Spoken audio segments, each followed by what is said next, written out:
She thought she was on a fun school trip until a ghostly omen followed her everywhere. Hi, my name is Shar, and this is the And Other Stories podcast, where I read stories of the supernatural and criminal, both real and fictional, works of fiction written by me. The Drummer Boy. Lady Ogilvy looked frae her high castle wa, and oh, but she sighed sairly, to see Argyle and a' his men come to plunder the Bonnie Hoose at Airlie.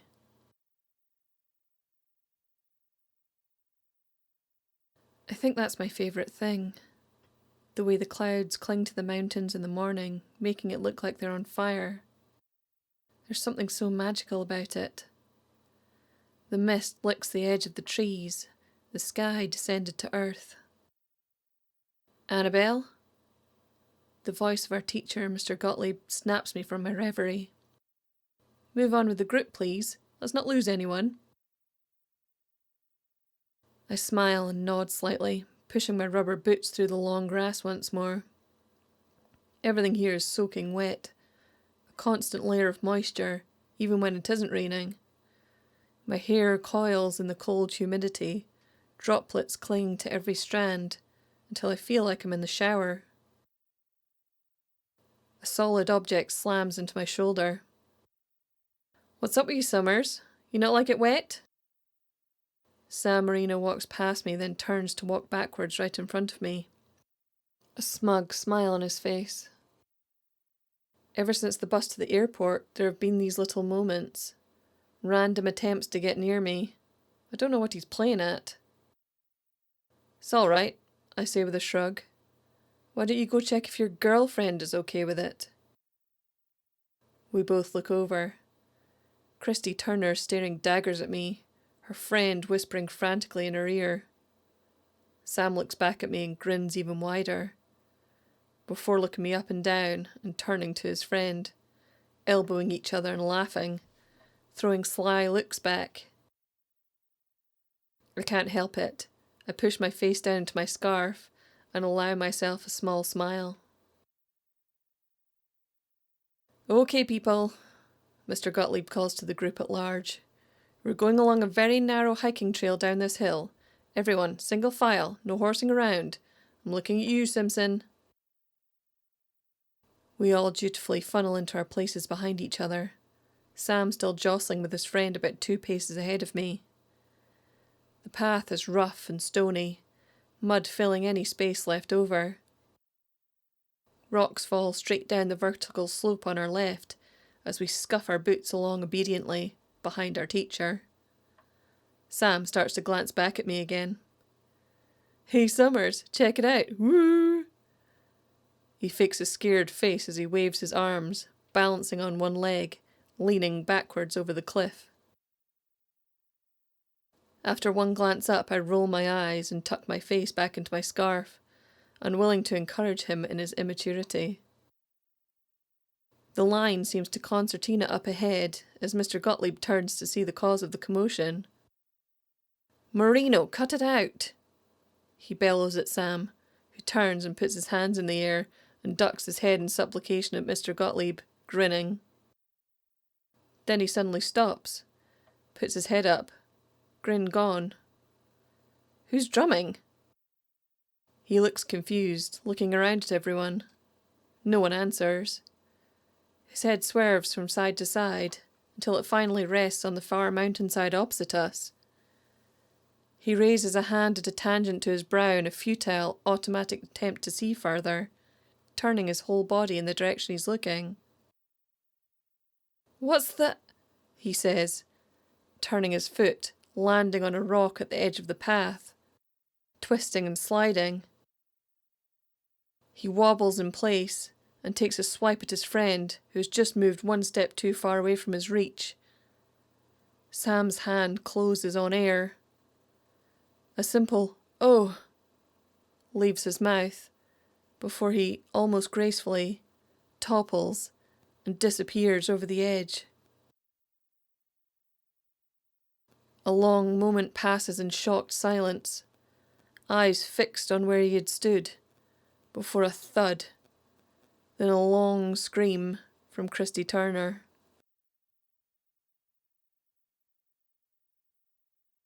From my bed by the window, I watched the drip, drip, drip of the rain on the window ledge. The mist and rain descended quickly and violently once we got back to the hostel. Those mountains are no longer visible from here. I can hear the loud sobbing from the room next to me, the room with Christy in it. Our room is just quiet. Megan stares into a far distance, her hands clamped so hard I can see white on her knuckles. Sarah strokes Hazel's back as she sits cross-legged on the lower bunk across from me, her head cradled in her hands. I can't honestly say how I feel. I've gone completely numb. My fingers and toes are like ice. There's the occasional stomp and frantic whisper of Mr. Gottlieb's deep voice to another teacher in the hall. The words flight and hurry are the only things audible. After we were hustled backwards off the mountain path, the helicopter rescue was called, but we were too far away when Sam was lifted. All we were told was the trip had been cut short. I mean, obviously, who would want to stay now? There's a knock on the door, and it opens to show Mrs. Crane poking her head around. I've never had her for anything, but I've heard people say she's nice. Mabel had her for art last year. "If any of you girls can eat anything, there's some dinner in the hall," she says softly, the corners of her mouth lifting slightly, a smile that doesn't reach her bloodshot eyes.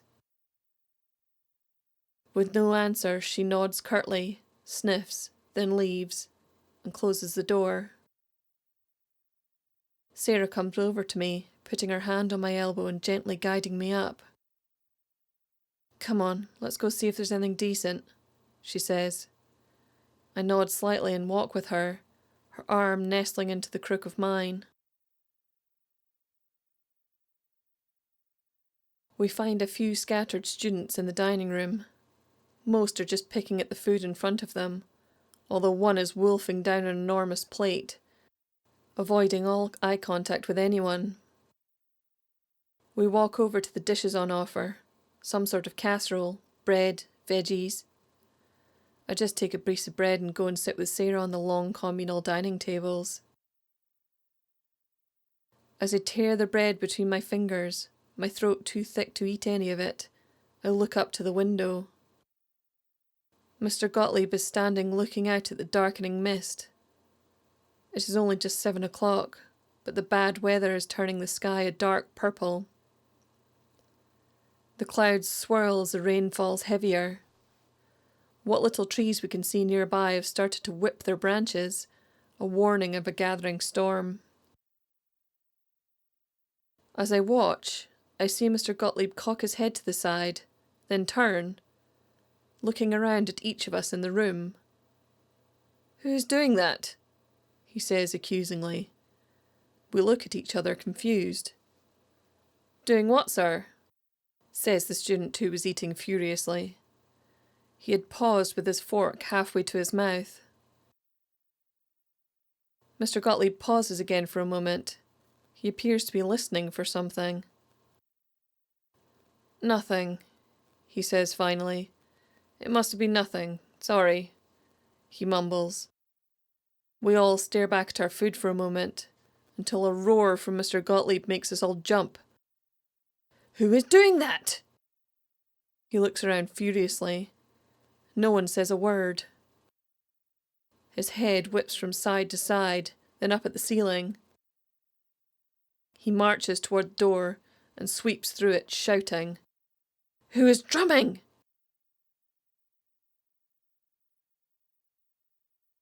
After finally eating a grand total of 2 bites for dinner, we walk slowly back to our room. The halls are old, with floorboards that creak at every step. The walls emanate a cold aura that seems to suck the heat from my bones. I shiver. Sarah puts an arm around me, and her footsteps thud and sink along the old thinning carpet. Along at the end of the hallway, we can still hear Mr. Gottlieb entering each dorm room with a slam, asking about the drumming. I frown. Drumming. That's what Sam had said, right before. Maybe this place has some random drummer or something. Some welcome to Scotland, enjoy the typical Scottish music situation. I haven't heard anything, though. I look at Sarah, and she is squinting down the hallway, a crease of confusion between her eyebrows. It seems she has no idea either. Our room has darkened completely by the time we get back to it. The light flickers when we flip the switch, fading and blinking, as if it were struggling to fight back the darkness. As if we hadn't even left, we each resume our positions from before.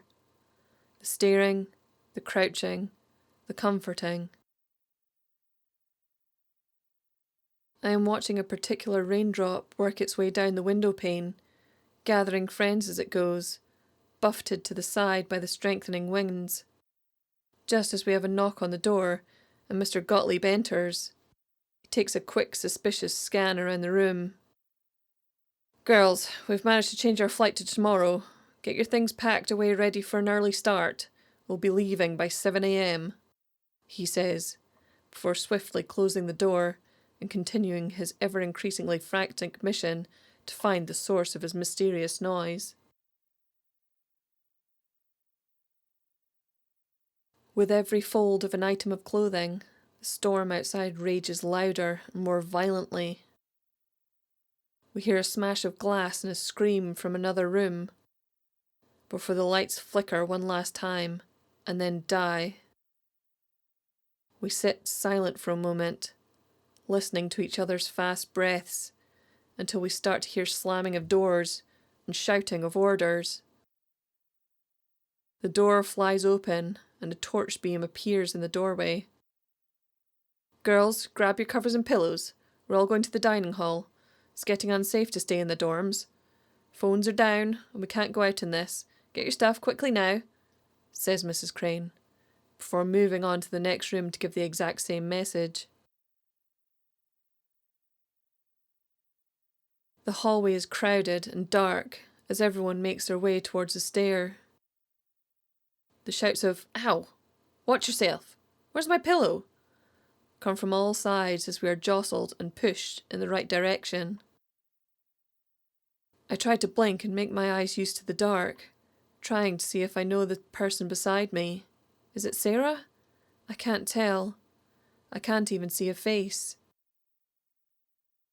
The sound of footsteps on the open stairway echo, making it obvious where we are in the journey. My blind hand groping for the banister, my foot tapping forward to find my first step. It's a relief to finally see the glow coming from the open doorway to the dining hall. The owner of the hostel is silently going through the room, placing candles, looking completely uninterested or concerned, as if this were a normal night to him. Maybe it is, I think idly. "Right, everyone, we just have to stay here for tonight. The storm has gotten pretty bad.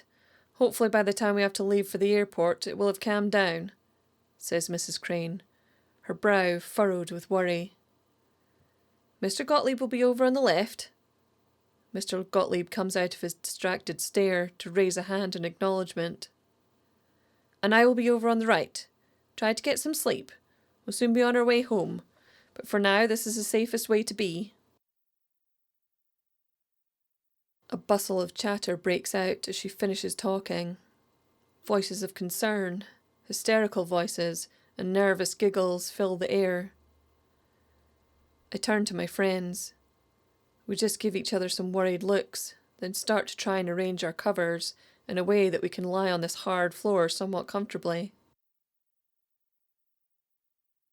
I start to become aware of a conversation beside me. This word drumming is raised again, piquing my curiosity. "I read it somewhere before we came. An old Scottish myth. It's cropped up all over British myths for centuries, actually, the voice says smugly. The haunting of the drummer. The drumming that foretold of the death of one of the houses of a noble family, in fact.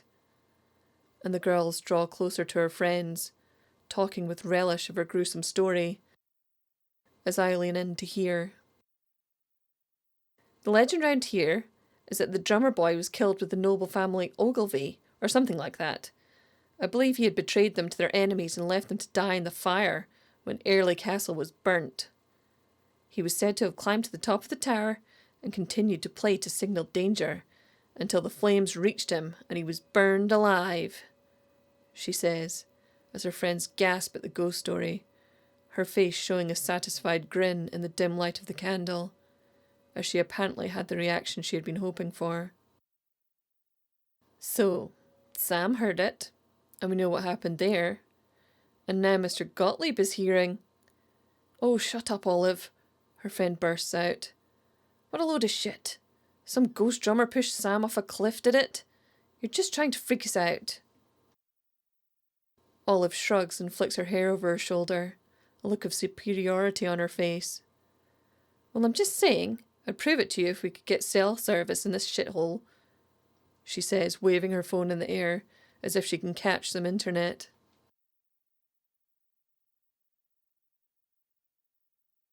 I slowly awake from a dream where I am lost on the mountain. I can still feel the fine mist, feel the cold wind on my face, smell the earthy, rotten smell of the bracken, when I start to become aware of a screaming. The light is bright on my half-opened eyes. The storm has cleared, the sky showing a bright blue for the first time since we arrived. I can hardly seem to move my stiff limbs, my hips and shoulders in sharp pain from the hard floor beneath me. Footsteps thud on the wooden floor, all running to the same place. I blink and sit up, my heart suddenly hammering in my chest, as if it had realised before me that something was terribly wrong. I feel a hand dragging me to my feet. I look to see Sarah grasping my arm, but she's not looking at me. She's looking to the end of the room, a look on her face that makes my stomach lurch. I turn my reluctant head to look, and my legs nearly buckle beneath me. Between the crowd, I can see the swishing hair of Mrs. Crane as she ducks and bobs over something on the floor, tears streaming down her face. Beneath her, I can see over what she is frantically labouring. She is trying to revive the lifeless body of Mr. Gottlieb. Flashes, images of running shoes, a stumble up a step, a turning door handle. We sit on our beds back in our dorm room, not talking, each locked in our own anxious catatonia. Downstairs we can hear the wail of the ambulance arriving, the rush of the footsteps into the dining hall. There is silence for far too long. Murmured voices and a stifled sob can be heard from the stairway.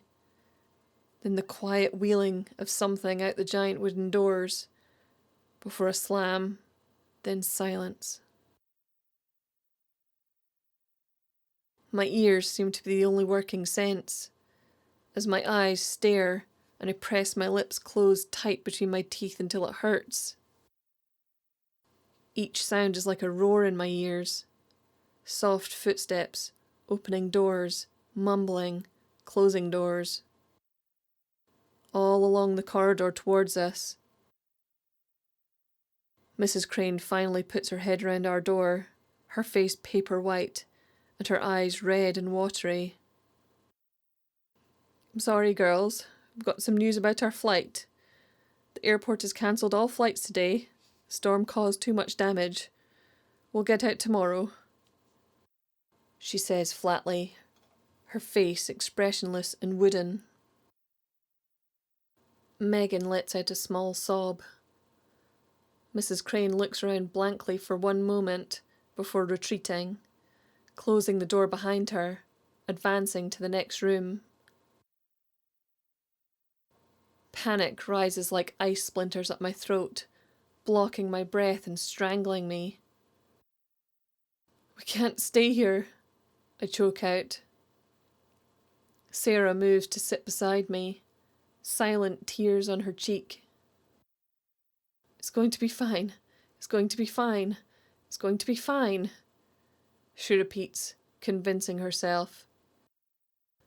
"It's not going to be fine," Hazel shouts into her pillow, before looking up at us. Her eyes narrowed. "Listen to what Olive said. We're cursed. We're cursed. We're..." She dissolves into tears as we look on, stunned into silence, trying to find the words to disagree.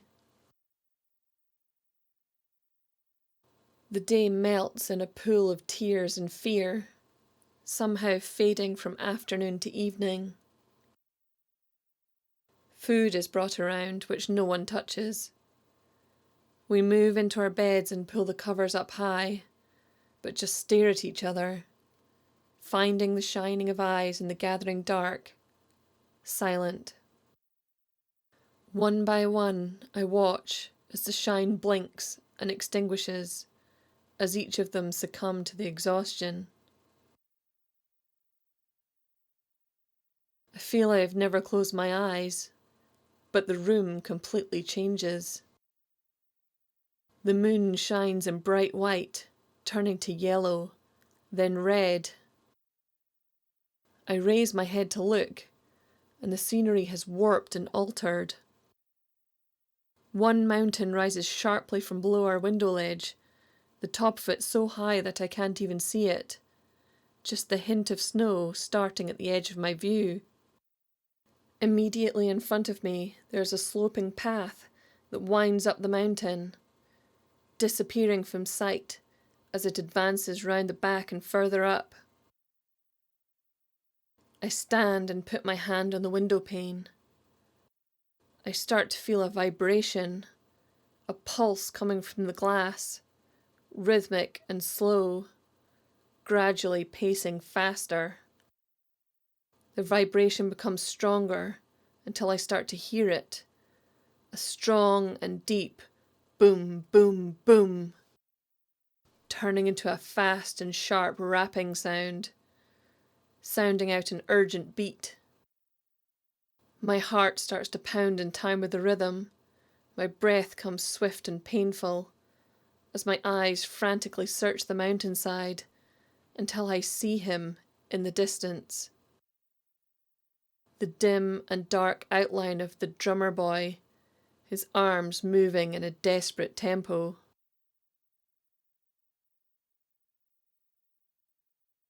I can't tell where I am as I scream and flail, trapped in something black. I try to push the suffocating darkness from me. A whoosh of air and I gulp down the oxygen as Sarah stands above me, holding the blanket I had desperately been trying to escape. "What's wrong?" she asked sleepily, her words thick and slurred. "The drumming," I breathe out, whipping my head to the window and seeing the same old misty hills that had been our view for the last week. "Oh, Jesus," says Sarah, rubbing her eyes and slumping back onto her bed. "Olive really freaked you out, didn't she?" "It's just a bullshit story, Anna. Since when do you believe in ghost stories?" "But I saw..." I start pointing at the window. "You didn't see shit. You had a dream.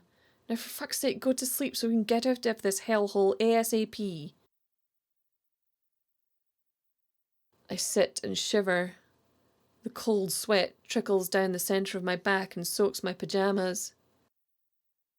My heart starts to slow as I watch the mist outside make its slow journey, all of it streaming like a river to the same point, as if it were being called or chased. Finally, I hear the slow breathing of my roommates, each one unconcerned and unaffected. The drummer's beat echoes in my ears.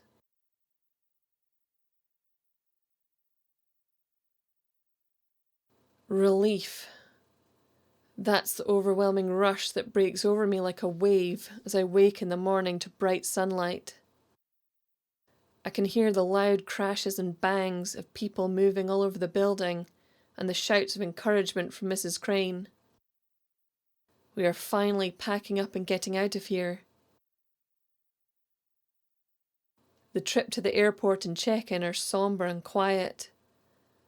The cheery check-in girl seems extremely concerned about the lack of activity from our whole party, asking in her high Scottish trill if we enjoyed our trip, her broad smile faltering at the lack of response.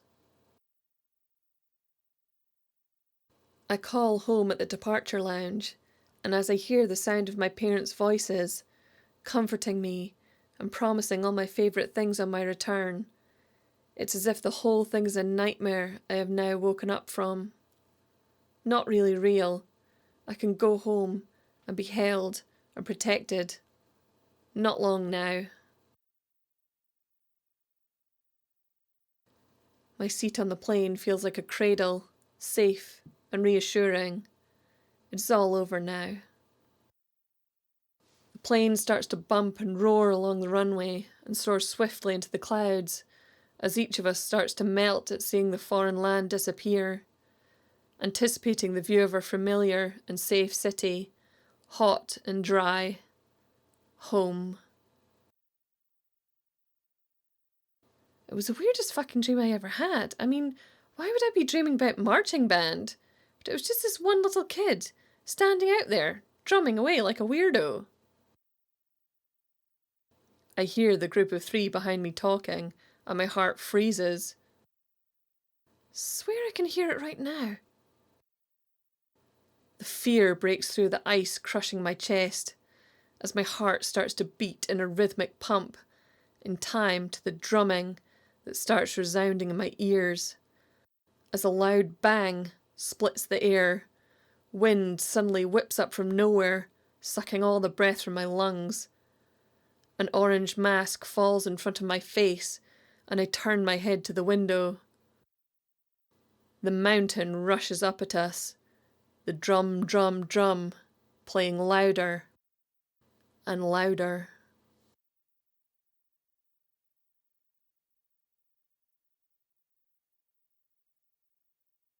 Thank you for listening. I hope you liked it. My name is Shar, and this is the And Other Stories podcast. See you next time.